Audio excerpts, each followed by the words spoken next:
Ay tutulması zamanı Günəş, Yer və Ay eyni düz xətt üzərində olur və bu hadisələr bir neçə dəfə baş verə bilər. Yəni Yer Günəşdən gələn işığın qarşısını kəsir, nəticədə Ay Yer kürəsinin kölgəsində qalır. Yerin kölgəsi yarım və tam kölgə olmaqla iki hissədən ibarətdir. Günəş işığının yalnız bir hissəsinin qarşısı alınarsa yarım kölgə, tam qarşısı alınarsa tam kölgə alınır.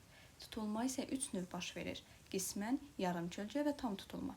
Ay tamamilə yer kürəsinin tam kölgəsinə düşərsə, tam ay tutulması baş verir. Bu zaman ay bəzən qırmızımtıl rəng alır və bu hadisə qanlı ay adlandırılır. Ayın qırmızı görünməsinin səbəbi atmosferdə baş verən işıq sınması və filtrasiya hadisəsidir. Bu prosesə reylə səpilməsi deyilir. Bilirik ki, ağ işıq 7 müxtəlif rənglərin qarşılığıdır. Mavi və bənövşəyi işıq yer atmosferində daha çox səpilir, qırmızı və narıncı işıq isə daha az səpildiyindən atmosferdən keçib ayın səthinə çatır. Rəngin tonu isə atmosferdəki tüstü, toz, bulud miqdarı, vulkan püskürməsi kimi hadisələrin təsirindən asılıdır.